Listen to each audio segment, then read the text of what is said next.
요즘 처음 만나는 사람들을 접할 기회가 있으신가요? 잘 없으실 때가 많으실 수도 있을 것 같은데요.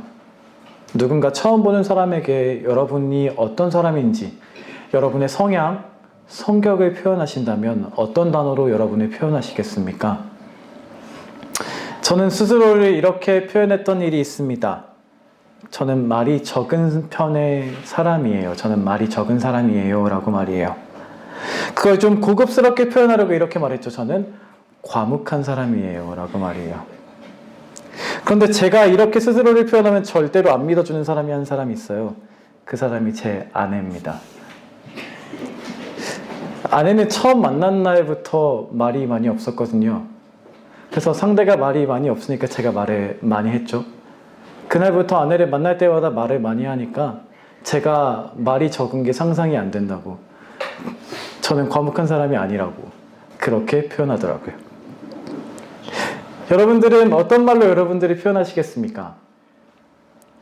제가 이런 표현에 대한 말씀을 드리면서 설교를 시작하는 건요, 같은 걸 보고서도 긍정적으로 표현할 수도 있고 부정적으로 표현할 수도 있는 것 같아서예요. 예를 들어서 제가 말씀드린 말수가 적다라는 걸 긍정적으로 표현해 볼까요? 어떻게 말할 수 있을까요? 진중하다, 과묵하다, 차분하다, 속이 깊다, 뭐 이런 말까지도 할 수 있을 것 같아요. 그런데 이걸 부정적으로 보면 이렇게 됩니다. 소극적이다, 답답하다, 무뚝뚝하다, 속을 모르겠는 어려운 사람이다 라고 말입니다. 같은 모습이라도 그렇게 좋은 점으로 표현될 수 있는가 하면 나쁜 점으로 표현될 수 있는 이런 모습을 보면서 저는 내 자신의 성향이 부정적으로 비치지 않게 내 자신을 돌아보아야겠구나 라는 생각을 하면서 동시에 이런 생각을 합니다. 남이 가진 모습을 내가 부정적으로만 바라보고 표현하고 있지 않을까? 긍정적으로 바라봐 주려고 노력해야겠구나 라고 말이에요. 우리는 그렇게 같은 것을 보아도 다르게 해석합니다. 어떤 관점을 가졌느냐에 따라 긍정적으로 보기도 하고 부정적으로 보기도 하고요. 그래서 같은 그림이나 어떤 물건만이 아니라 사람을 보면서도 평가가 그렇게 갈립니다. 내 관점에 따라서 말이에요. 문제는 그건 그냥 그렇다고 이해해 줄 수준이라고도 생각을 하는데요. 성경을 볼 때도 마찬가지라는 게 문제입니다. 성경을 보는 사람들의 관점마다 성경을 보면서 느끼는 게 달라요. 보는 게 다르고 심지어는 해석도 다르게 합니다. 느끼는 게 다르다, 나에게 와닿는 게 다르다라고 하면 하나님이 다 다르게 역사하신다.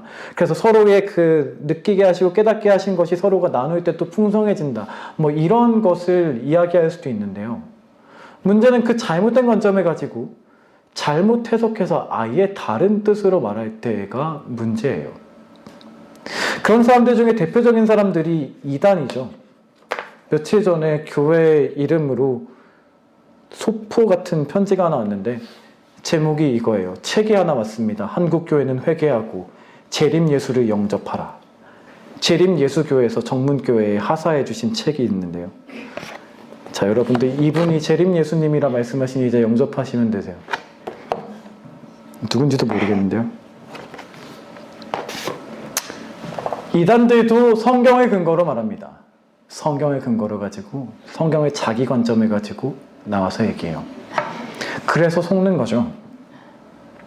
그런데 그뿐만이 아니라 기독교라는 틀 안에 있으면서도 말씀의 잘못된 관점으로 이야기하고 원래 말씀이 이런 거야 라고 하는 잘못된 해석들은 얼마든지 많아서 여러분들을 얼마든지 미혹하기가 쉬운 것이 현실입니다. 그래서 오늘은 한 번쯤 다 들어보셨을 법한 유명한 비유, 심지어는 모르는 사람들, 성경을 모르고 신앙을 모르는 사람들까지도 착한 사마리아인의 법이다 라고 이야기하며 이 비유에서 착안하는 이야기까지 하는 이 유명한 비유를 통해서 잘못된 관점을 우리가 경계하고 우리가 또 올바른 해석으로 어떻게 예수님께서 원하시는 뜻을 향해 나아갈 수 있는지 다시 오늘 그렇게 말씀을 드리려고 합니다. 말씀을 듣는 가운데 말씀을 깨닫게 하시고 다시 그 말씀을 새기게 하시는 은혜가 충만하게 하시길 주님의 이름으로 축원드립니다. 첫 번째로 그러면 우리는 이 비유를 잘못 해석하는 사람들에 대해서 살펴봤으면 좋겠습니다. 이 비유를 잘못 해석하는 사람들이 있어요. 먼저 이 비유의 내용을 한번 정리해 보겠습니다. 잘 아시는 이 비유는 어떤 내용인가요? 예루살렘에서 여리고로 내려가는 길이 있었는데 어떤 사람이 가다가 강도를 만났어요. 강도를 만나서 이 사람이 강도에게 막 맞고 옷도 벗겨지고 거진 죽은 채로 버려져 있었습니다. 그런데 그 길에 세 사람이 지나갔다고 하시죠. 제사장, 레위인, 사마리아인. 누가 봐도 존경을 받고 남을 도와줄 법한 사람들은 제사장과 레위인은 그냥 지나갔고 사마리아인이 도와줬다라는 이야기예요. 아주 지극정성으로 돌봐줬다고 하시죠.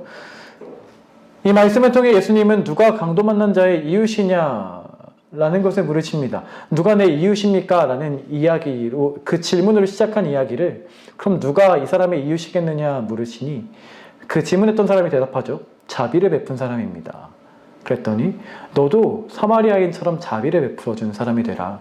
그럼 너가 그 사람에게 이웃이 되는 거다 라고 우리가 자비를 베풀 수 있는 대상이면 누구든지 우리의 이웃이라고 이 이웃의 범위를 넓혀주신 비유의 말씀입니다. 이 말씀에서는 자원에서 어려운 사람을 도운 사마리아인의 모습이 부각됩니다. 그 사람 개인이 자율적으로 불쌍히 여기는 사랑의 마음을 가지고 도와줬죠. 관대하게 남을 돕고자 하는 그 마음, 쏠쏠하는 태도. 그래서 예수님은 이런 비유의 이름을 붙이신 적이 없지만 우리는 이 비유를 당연히 이런 이름으로 불러요. 선한 사마리아인 비유다라고 말이에요. 이 사람이 주인공처럼 부각되고요. 이 사람처럼 우리도 도와야 한다라고 말합니다. 이게 우리가 말하는 전통적이고 올바른 해석인데요. 이렇게 해석하면 안 된다. 이런 해석을 경계해라 라고 말하는 사람이 있어요. 그런 사람들 중에 한 사람의 예를 들어드려 보려고 합니다. 이런 해석을 한번 들어보시겠어요? 이 사람은 이렇게 해석합니다. 사마리아인의 마음씨에 주목하는 게 아니라 왜 그 길에는 강도가 들끓었는가를 주목해야 된대요. 왜 그 길에는 강도가 들끓었는가를 주목해서 강도가 출몰하는 그 길은 구조적인 문제다. 그래서 진정한 이웃사랑은 강도가 생기지 않게 국가나 사회가 치안을 확보하고 공적인 시스템을 만들어주는 것이다. 이 비유는 그렇게 공적인 시스템의 확립을 위한 비유다라고 해석하는 사람입니다. 자, 이런 해석 여러분들은 어떻게 생각하시나요? 우리는 이런 해석을 하는 사람들을 사회주의적 관점을 가졌다라고 말합니다. 그리고 이 사람들이 이렇게 표현해요. 기독교 좌파다라고 말이에요. 지금 말씀드린 이 해석을 한 사람은요, 미국의 한 대학의 교수예요. 그런데 2021년에 청소년 매일 성경이라는 청소년들이 보는 큐티 책에 이 사람이 글을 기고한 적이 있습니다. 비유에 대한 해석의 글을 기고했는데요.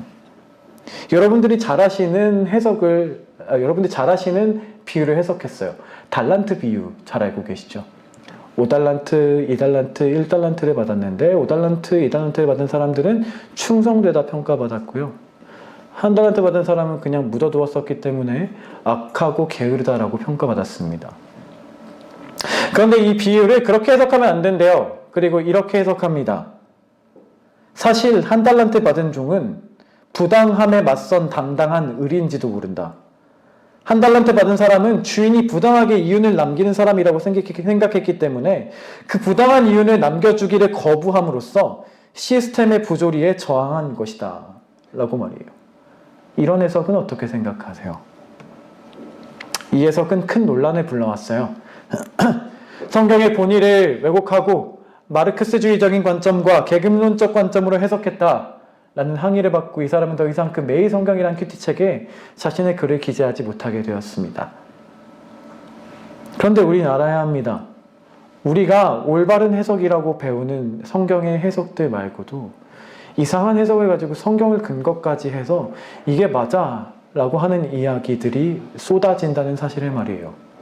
그리고 우리는 그것에 대해서 분명히 알아야 합니다. 무엇이 잘못되었는지를 알지 않으면 그런가? 하고 미혹되기가 너무 쉽습니다.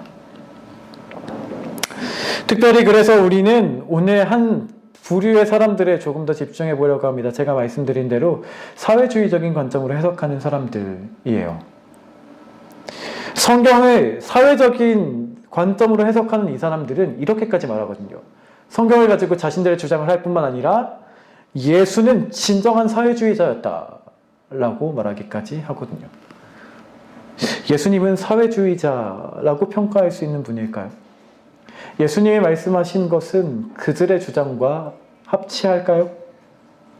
이 말을 반박하기 위해서는 사회주의는 뭔지부터 시작해서 많은 것을 해설해야 하는데요.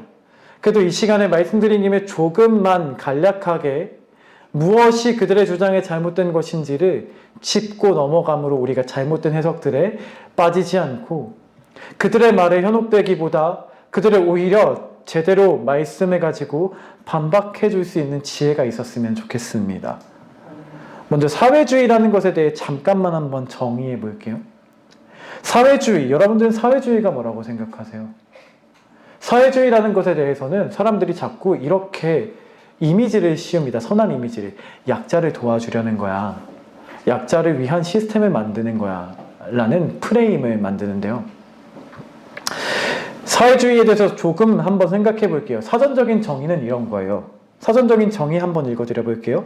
생산과 분배와 교환의 수단이 공동체 전체에 의해 소유되거나 조정되어야 한다고 말하는 이론. 생산, 분배, 교환이 공동체 전체의 소유가 되거나 공동체 전체를 통해서 조정되어야 된다. 공동체를 통해서 생산이 이루어지고 공동체를 통해서 분배가 이루어지고 공동체를 통해 교환이 이루어져야 된다라고 말하는 게 사회주의예요. 이 사회주의의 가장 큰 특징만 한번 기억하고 넘어갈게요. 가장 큰 특징이 뭐냐면 사회주의는 강제력입니다. 사회주의의 가장 큰 특징은 강제력이에요. 사회주의 체계의 형태는 여러 가지예요. 중앙계획정부, 중앙계획경제, 복지국가주의 여러 가지로 표현됩니다. 그래서 뭐 북유럽 모델이 있니, 남미의 모델이 있니 여러 가지 사회주의 모델을 제시합니다만 그 모든 사회주의 모델이 귀결되는 가장 큰 특징이 제가 말씀드리는 강제력이에요. 그 모든 것이 분명한 진실은 강제력에 귀결된다는 겁니다. 예를 들어 드릴게요. 시장경제 체제, 우리가 누리는 체제 아래서는 이런 일이 있을 수 있어요. 어떤 여학생이 여러분들 집에 찾아와서 노크를 하고 두드려서 여러분들이 나오면 이렇게 말할 수 있습니다. 이거 쿠키 좀 하나 드시고 자원봉사에 동참하실래요? 라고 제시하면 그럴게요 라고 네라고 대답하거나 아니요 저는 안 할래요 라고 거절할 수 있어요. 이게 시장경제 체계 안에 있는 자율성입니다. 근데 사회주의는 반대예요. 사회주의는 마치 이런 것과 같다고 비유합니다. 어떤 여학생이 뒤에 특수부대를 데리고 집으로 오는 겁니다. 문을 열었더니 이거 쿠키 드시고 동참하세요 하고 거절권은 없는 겁니다. 이게 바로 자발적이지 않고 강제적인 사회주의 시스템이다 라고 표현하는 비유가 있습니다. 제 아무리 이건 당신을 위한 것이다, 복지를 위한 것이다, 소수자를 위한 것이다, 사회 전체를 정의를 이루기 위한 것이다 라고 좋은 이미지를 포장해도 사회주의 안에 있는 가장 본질적인 문제는 강제력이에요. 그 강제적인 의무에서 벗어날 권한이 없습니다. 자유가 없고 강제적인 시스템을 만드는 겁니다. 그래서 자유에서 벗어나서 사회주의 시스템이 되는 경우는 상당히 많습니다. 세 가지의 경우를 제가 한번 말씀드려 볼게요. 생산수단이 정부 관료들의 소유가 되거나 정부의 통제 아래에 있게 하기 위해서 정부의 권력을 크게 만들면 그게 사회주의예요. 경제의 상당한 부분이 시장의 힘으로 돌아가게 만드는 게 아니라 정부의 관료에 의해서 계획되게 하려고 정부의 힘을 키우면 그게 사회주의예요. 소득을 평준화한다, 부를 재분배한다 라고 말하면서 복지국가를 만들기 위해 정부의 권력을 키우면 그게 사회주의예요. 사회주의의 모습은 여러 가지입니다. 그런데 선함을 가장해서 강제력을 부여하는 것, 자유를 빼앗는 것, 그것이 사회주의입니다. 그렇다면 예수님은 이런 강제력을 가진 사회주의를 긍정하실까라고 생각해 볼게요. 물론 이건 나중에 생긴 이념이고 예수님은 이전의 분이라 이걸 같이 대입하는 건 말이 안 되지만 이 사람들이 주장하는 것이 예수님이 말씀하신 것과 일치하나 한번 생각해 볼게요. 성경에 이런 말이 있던가요? 국가 권력을 집중해라. 부를 강제적으로 재분배해라. 경제를 중앙에서 계획해라. 생산수단을 국유화해라. 라는 사회주의의 기본 개념이 들어있나요? 아닙니다. 예수님이 말씀하신 것은 그런 것들이 아니었어요. 예수님은 오늘 사마리아 비유를 통해서 한 가지만 생각해 보아도 알 수 있는데요. 사회주의의 본질을 제가 뭐라고 말씀드렸죠? 강제력이라고 말씀드렸는데 예수님은 오늘 강제하신 게 아닙니다. 자율적인 자비를 베푼 모습을 보여주시고 너도 그렇게 자율적으로 자비를 베푸는 사람이 되라고 그러신 거예요. 그런데 이런 비유를 보면서도 강제적인 시스템을 만들어야 한다는 소리만 하고 있다는 겁니다. 예수님은 개인의 변화에 대해 말씀하셨습니다. 사회주의는 약자를 위한 사상이다. 정의를 실현하기 위한 것이다 라는 이름으로 시스템을 만드는 데 관심을 두고 강제력을 부여하는데 예수님은 자율적임을 강조하시면서 마음을 스스로 변화하여 자비를 실천하고 하나님의 뜻을 이루는 길로 걸어가라고 말씀하셨을 뿐이죠. 사회주의를 자꾸 약자를 위한 것, 선한 것이란 이름으로 둔갑시켜서 예수님을 봐라, 약자를 위하라는 말씀을 하시지 않냐. 소수를 돌보신 분 아니냐, 그런 분이 사회주의자지 라는 식의 주장을 합니다만 사실은 사회주의와 예수님은 전혀 거리가 멀다는 거예요. 어떤 것을 통해서도 예수님이 사회주의자라는 증거를 찾을 만한 성경의 말씀이 없습니다. 기왕 이런 말씀을 드린 김에 조금은 지루하실 수 있겠지만 그들의 주장 중에 가장 핵심적인 말씀을 한번 건드리고 넘어갔으면 좋겠어요. 사회주의가 기독교에 가장 부합한 것이다 라고 주장하는 사람들이 가장 대표적으로 드는 본문이 하나 있거든요. 그 본문이 어떤 말씀이라고 생각하세요? 사도행전 2장이에요. 사도행전 2장에는 처음으로 교회를 만들었던 사람들의 이야기가 나오는데 그 말씀에 여러분들이 잘 아시는 이런 말이 있거든요. 한번 같이 찾아 읽어볼까요? 신약성경 190쪽입니다. 신약성경 190쪽에 있는 사도행전 2장 44절부터 45절, 사도행전 2장 44절부터 45절의 말씀입니다. 두 절의 말씀인데 한번 같이 읽어볼게요. 사도행전 2장 44절 45절 같이 한번 읽겠습니다. 믿는 사람이 다 함께 있어 서로 공용하고 또 세상과 세상을 팔아 각 사람의 것을 따라 나누어주고. 아멘. 사회주의적인 주장을 하는 사람들이 이 말씀을 가지고 봐라, 예수님의 제자들이 서로 사적인 것을 추구하지 않고 나눴다. 우리가 다 그렇게 살라고 말한 거 아니냐. 이렇게 제자들이 살았다는 건 예수도 사회주의자였다는 거다 라고 말합니다. 자, 이런 말은 또 어떻게 생각하세요? 그럴듯해 보이지 않으세요? 그런데 속으면 안 됩니다. 이 본문에 국가와 정부가 통제하여 공동체의 모든 것을 계획하고 나누었다라고 말씀하시나요? 아닙니다. 이것은 자발적입니다. 이것은 자발적으로 자기 가진 것을 나누었다고 말씀하시는 거예요. 그리고 이것은 모든 교인들이 그렇게 살라고 하시는 말씀이 아니라 자비를 베푼 모습을 강조하신 것뿐입니다. 모든 교인들이 그렇게 살아야 한다라고 한다면 역사 속에 수많은 공동체주의로 살지 않았던 사람들이 다 잘못된 것이 되겠죠. 그런 우리가 그렇게 똑같이 살아야 한다는 걸 말씀하시는 것도 아니고요. 방금 읽었던 구절의 한 절만 뒤로 넘어가면 자기 집에 대한 얘기가 나와요. 집에서 떡을 떼며 교제했다 이런 말씀이 나오는데 그럼 소유는 다 팔았고 집은 내게 있었다는 걸까요? 사회주의자들은 이것이 모든 공동체가 다 자기 것은 없는 채로 나누고 가진 것이다 라고 말하지만 사실은 그때에도 여전히 사적 재산이 있었다는 걸 집을 통해 또 우리는 알 수 있습니다. 성경 속에서는 여러분들이 잘 아시는 것처럼 자유를 항상 강조하세요. 그래서 하나님이 뭐라고 말씀하시죠? 하나님께서는 즐겨내는 자를, 자원에서 자발적으로 내는 자를 사랑하신다라고 말씀하시죠. 자율성을 하나님은 항상 강조하시고요. 아담에게서부터 처음부터 끝까지 강조하신 건 자율성입니다. 우리가 우리의 자유를 가지고 하나님의 찾기를 원하시는 것이지 강제하신 적이 없어요. 그런데 마치 원래 강제하는 시스템이 성경적인 것인 양 자기가 원하는 부분만 가지고 근거를 대며 주장한단 말입니다. 심지어는 이것을 따랐던 이 초기의 교회의 모델에 따라서 살아보려고 했던 사람들의 실패의 이야기도 역사에는 담겨 있습니다. 잘 아시는 메이플라워호를 타고 갔던 사람들이요. 그 사람들이 처음 갔을 때 말이죠. 그 사람들이 초기에 정착한 그 사람들이 사도행전과 똑같은 방식으로 살아보려고 했답니다. 공동체주의라는 걸 했던 거예요.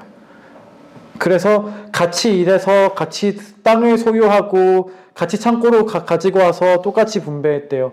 공동체에 의해 돌아가는 시스템을 만든 겁니다. 그랬을 때 청교도들은 성공할 수 있었을까요? 아니요, 그렇지 못했다고 해요. 청교도들이 실제로 경험한 건 공동소유 체제가 생산량을 떨어뜨리고 열심히 일하는 사람도 그 의욕을 떨어뜨려서 점점 더 경제적으로 안 좋아졌다는 결론이었답니다. 그것을 경험한 사람들이 점점 궁핍해지면서 사적인 소유를 가지고 살아가는 체계로 바꿨대요. 그러고 나서야 그 마을이 다시 번영해질 수 있었다는 역사적인 사례가 있습니다. 신앙인이라고 생각하는 사람들이 이상적인 생각이기에 우리가 같이 벌어서 같이 하면 얼마나 좋을까? 성경에도 그런 게 있는데 라는 이상적인 꿈을 품고 살아보았어도 우리 인간이 악하기 때문에 결국 그것이 우리에게 도움이 되지 못하고 오히려 성경이 사적 재산을 보호하여 도둑질하지도 말라 그러시고 경계가 있으면 경계를 너가 맘대로 옮기지도 말라 그러시고 남의 것 함부로 뺏지 말라고 말씀하시는데 그 말씀을 존중하여 사적인 재산을 가지는 시스템으로 살아가게 했더니 그것이 오히려 번영하게 만들더라.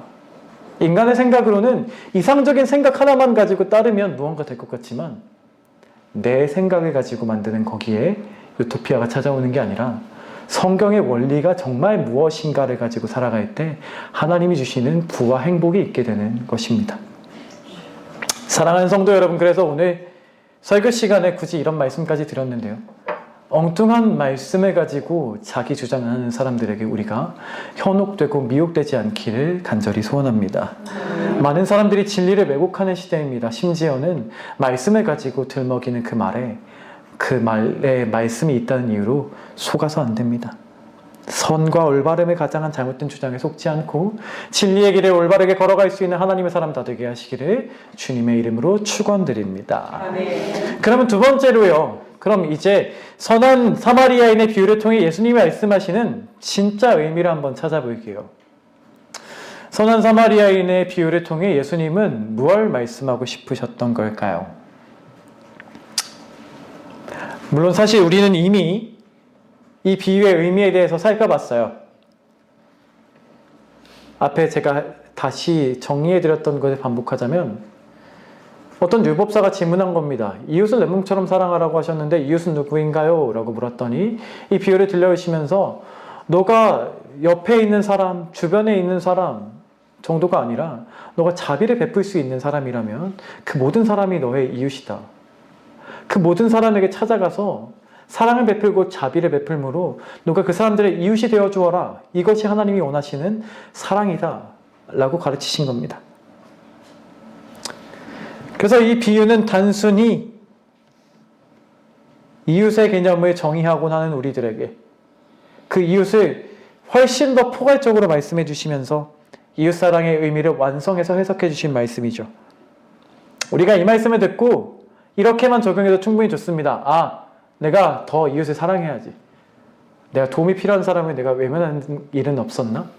라는 것을 가지고 다시 사랑의 마음을 다짐하는 것도 좋습니다. 하지만 그것은 어떻게 보면 조금은 1차원적인 것 같은 적용이라면 어떻게 보면 조금은 유초등부 친구들에게 해야 될 것 같은 적용 정도라면 우린 여기에만 머물지 말고 조금 더 나아가 봤으면 좋겠어요. 왜냐하면 사실 이 이야기는 왜 나왔냐면 25절에서부터 나온 거기 때문이에요. 오늘 본문 25절 다시 본문으로 돌아가시면 좋겠습니다. 신약성경 110쪽에 있었죠. 누가복음 10장에 25절 말씀 아까 같이 읽었었는데 25절 한번 같이 읽었으면 좋겠습니다. 25절 같이 한번 읽겠습니다. 읽습니다.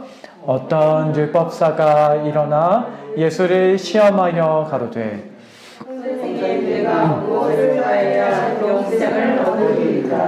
아멘. 이 비유의 시작을 찾으면 여기로 가야 하는 거예요. 그저 이웃이 누구입니까 정도가 아니라요. 이 말이 왜 나왔냐면 영생을 얻으려면 어떻게 해야 되는 건가요? 에서 나오게 된 말인 겁니다. 그러면 이 모든 비유를 영생을 얻는 길이라는 관점에서 들어야 한다는 것이죠. 예수님은 이웃사랑을 실천하면 영생을 얻을 수 있다고 하시면서 28절에 말씀하셨습니다. 이를 행하라. 그러면 살 것이다. 분명히 이렇게 말씀하셨으니까 아까 말씀드린 대로 그렇게만 적용해도 좋습니다. 사랑해야지, 자비를 베풀어야지, 도와주어야지. 좋습니다. 내가 사랑하지 못한 모습을 돌아보는 것도 좋은데, 다짐하는 것도 좋은데요. 그것이 끝은 아니라는 겁니다. 왜냐하면 조금만 더 생각해보면 이 말씀은 사실은요, 우리에게 그렇게 사랑할 수 있는 힘이 없다는 걸 깨닫게 하시는 말씀이기 때문이에요.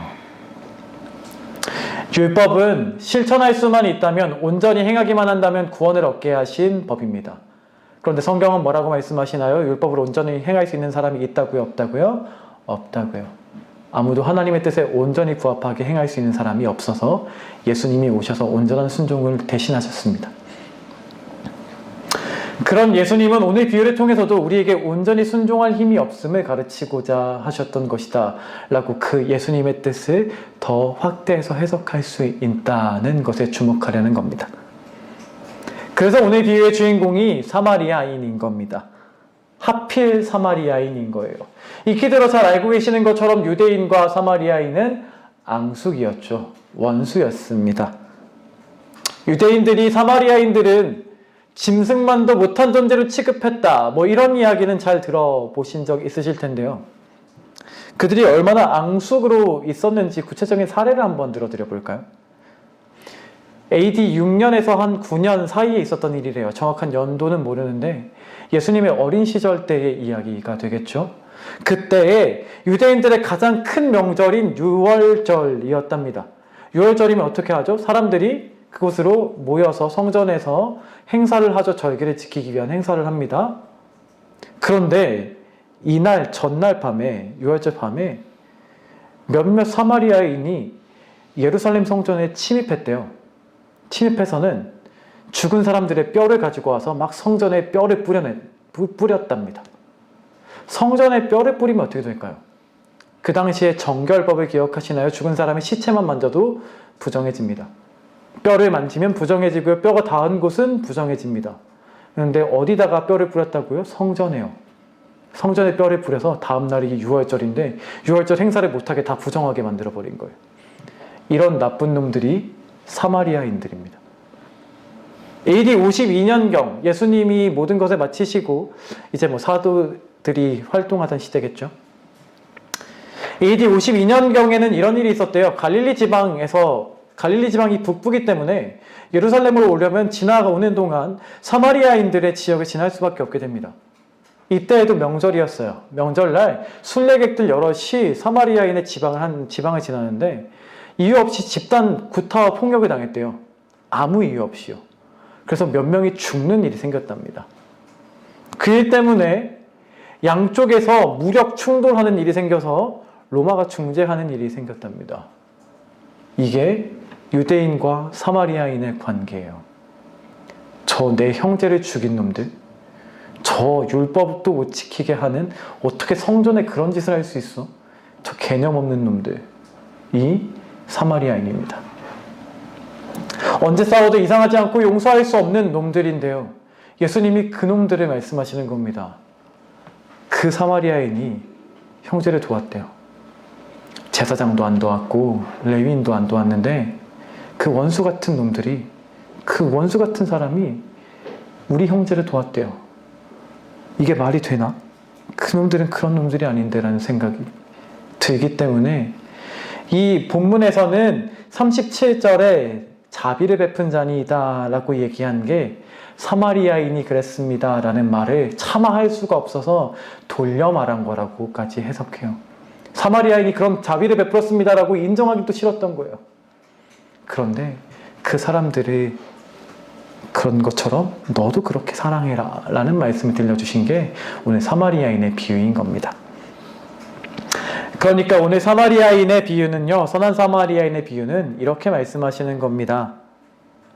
우리식의 표현으로는요, 내 눈에 흙이 들어와도 절대 사랑하지 못하겠고 도와주지 못하겠고, 다른 사람 내가 다 도와줘도 저 사람은 못 도와주겠어요 라고 하는 사람한테 가서 사랑해라 라고 하시는 말씀과 똑같이 다가왔다라는 것입니다.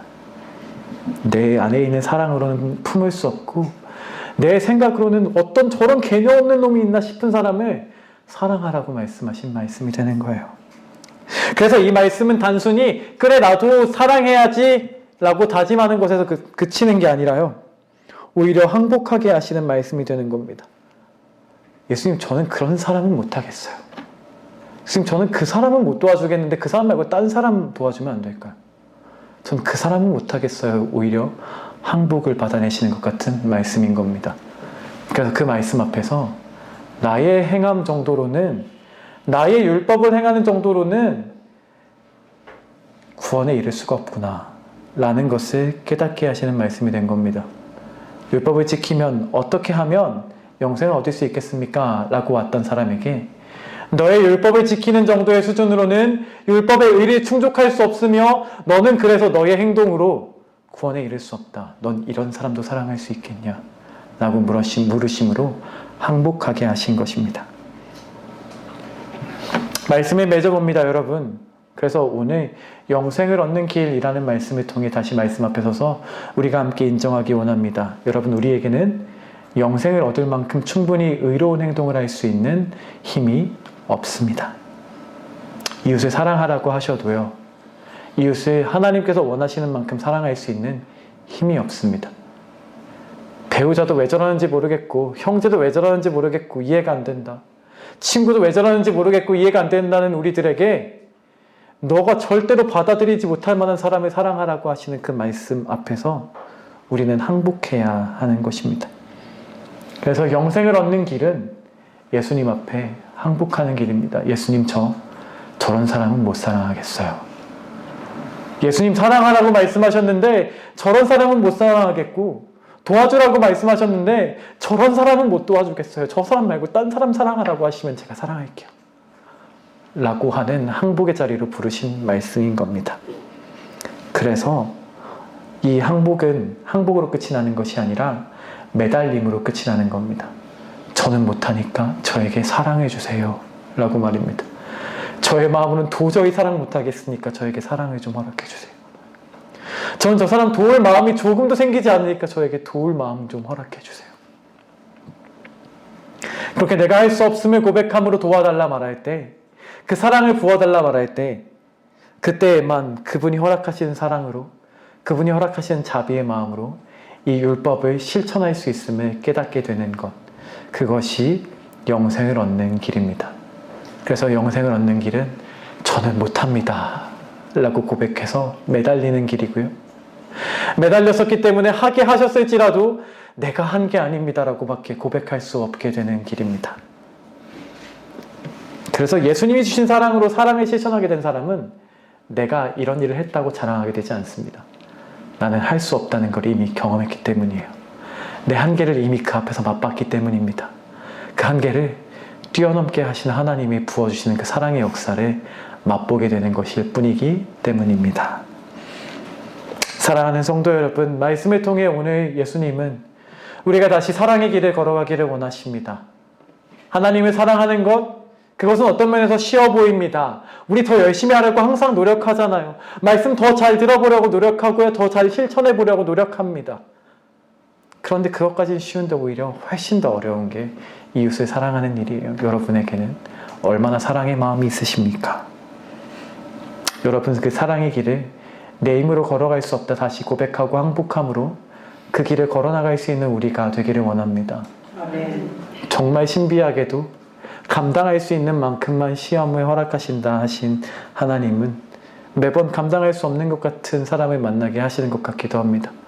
어떤 분이 그러더라고요. 내가 어떤 사람을 사랑해봤는데 그 사람을 이제 막 사랑하게 됐더니 이번에는 또 더 사랑 못하겠는 사람을 보내주시더라고 말이에요.